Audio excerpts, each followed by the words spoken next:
บายดีสบายดีพ่อแม่พี่น้องปองฝ่ายทุกผู้ทุกคนสบายดียามเสาร์พี่น้องวันที่วันที่13เด้อพี่น้องวันที่13ของมือวันอังคารพี่น้องวันอังคารเด้อ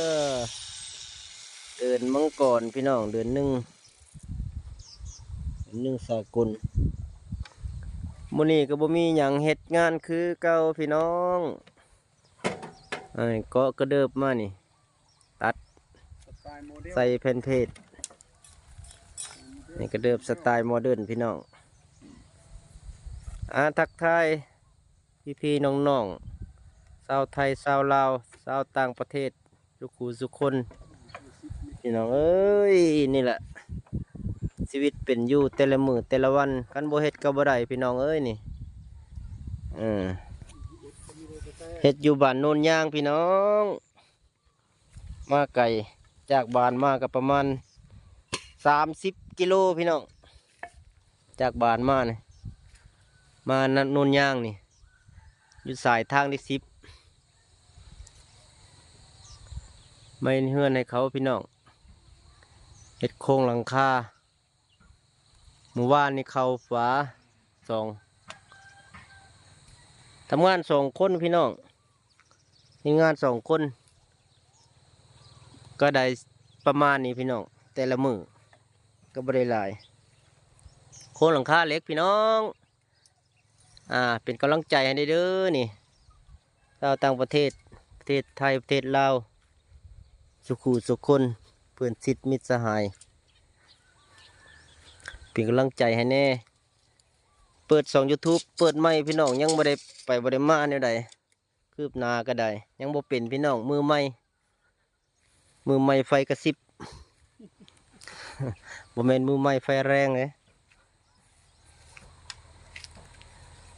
อยู่ประเทศลาวพี่น้องชาวลาวอาจสิหูอยู่แต่ชาวประเทศต่างประเทศอาจสิบ่ฮู้นี่ละชีวิตเป็นอยู่แต่ละมือแต่ละวันก็ได้บางเทื่อก็เฮ็ดหูเฮ็ดสวนบางเทื่อก็เฮ็ดงานก่อสร้างไปวันๆพี่น้องชีวิตเป็นอยู่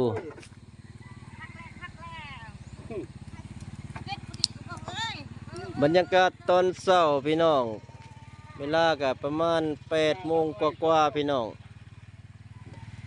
ฝากกดติดตามด้วยเด้อทางYouTube